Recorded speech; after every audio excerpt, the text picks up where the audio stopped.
Muy buenas tardes. Los inversores parecen tratar de superar el miedo a la inflación. Los economistas no ven un adelanto del tapering por parte de la Fed, que siguen situando en el primer trimestre de 2022, pero las carteras empiezan a dar los primeros síntomas de movimiento ante lo que pueda pasar. Bank of America revela hoy que es la primera vez en 5 semanas que salen flujos del sector tecnológico, en un claro síntoma de que los inversores buscan protegerse ante una posible hiperinflación. Estos audiomercados buscamos todas las claves de la sesión de Wall Street, como siempre, gracias al patrocinio del broker IG. Si mantienes la cabeza en su sitio, cuando a tu alrededor todos la pierden, si sigues creyendo en ti mismo, cuando los demás dudan, ¿qué oportunidades ves? Si te encuentras con el triunfo y el fracaso, y consigues tratar a esos dos impostores por igual, si eres capaz de ver la oportunidad, el mundo del trading es para ti.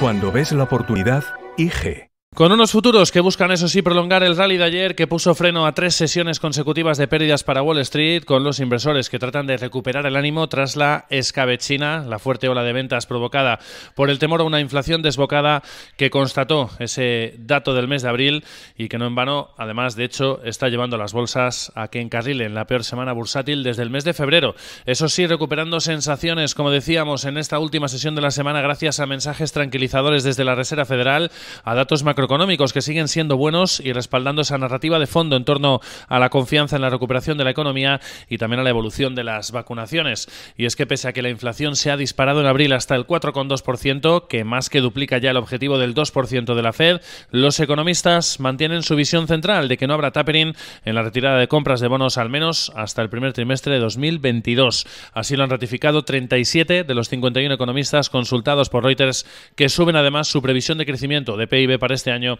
hasta el 6,5% desde el 6,2% anterior, ratificando ese sentimiento de optimismo económico, que además ayer veíamos precisamente mejorando también el sentimiento en ese dato robusto, nuevamente de caída en las solicitudes semanales de desempleo por segunda semana consecutiva por debajo de las 500.000, una cifra que no rebasábamos a la baja desde que estalló la pandemia, y también gracias a los esfuerzos, como decíamos previamente, por tratar de calmar los ánimos que han ido realizando los diferentes oficiales de la Fed desde que conocimos el dato de inflación el miércoles. En las últimas horas, Waller ha reiterado el mantra de que la subida de la inflación solo es por cuestiones transitorias. Entre otras cosas, dice porque venimos de un desplome de precios del pasado año por la pandemia, y ha pedido paciencia a los mercados. Anticipa además que la Fed necesitará varios meses de observación de datos, tanto de precios como de empleo, antes de poder tomar una decisión sobre cuándo comenzar a relajar o a endurecer, mejor dicho, esa política monetaria ultracomodaticia. Un debate que aún es demasiado pronto iniciar para el presidente de la Fed de San Luis, James Bullard, que ha defendido que la pandemia aún continúa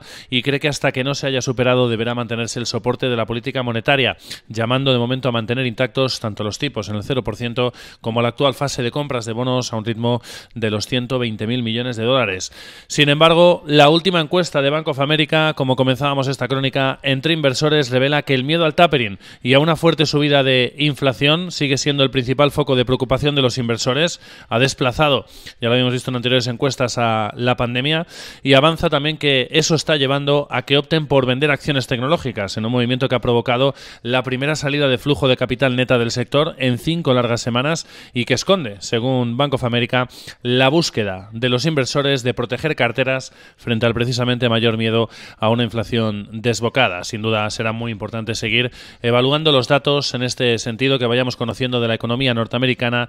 El próximo foco está en apenas unos minutos con las ventas minoristas del mes de abril, indicador adelantado del consumo, supone 2/3 del Producto Interior Bruto, y un dato que normalmente suele provocar una actualización, ya sea al alza o a la baja, de las perspectivas de crecimiento de los diferentes analistas y bancos de inversión. Se espera un más 1%, eso sí, después del súper robusto y disparado más 9,8 que vimos en el mes de marzo. Acompaña además hoy el petróleo, que se está recomponiendo en esta última sesión de la semana, subiendo con fuerza una vez se ha superado ese problema en el cierre del gasoducto en Estados Unidos por ese ciberataque que recibía a principios de semana. Está poco a poco retomando ya su su actividad, eso sí, acumulando el petróleo su peor semana desde el mes de abril, precisamente por ese efecto del gasoducto en Estados Unidos y por el recrudecimiento de la pandemia también en la India. Hoy, como decíamos, con subidas, el petróleo del 1,3%, el Brent en los $67,93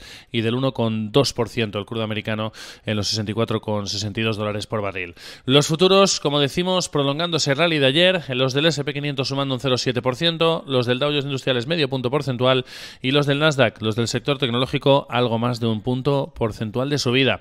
En el plano empresarial, hoy de nuevo con resultados corporativos que están cotizando de manera dispar, caen las acciones de Walt Disney después de haber superado expectativas con sus ganancias trimestrales, pero después de haber decepcionado con sus ingresos y con sus suscriptores trimestrales. A esta hora pierde un 4%, beneficio por acción de $0,79 frente a los 0,32 esperados, pero los suscriptores de Disney Plus del trimestre han sido 103 millones frente a los 110 que esperaban analistas. Sube, sin embargo, DoorDash, la compañía de envío de comida a domicilio, un 9,1%. Ha conseguido, en este caso, unos ingresos del primer trimestre que han estado por encima de las expectativas.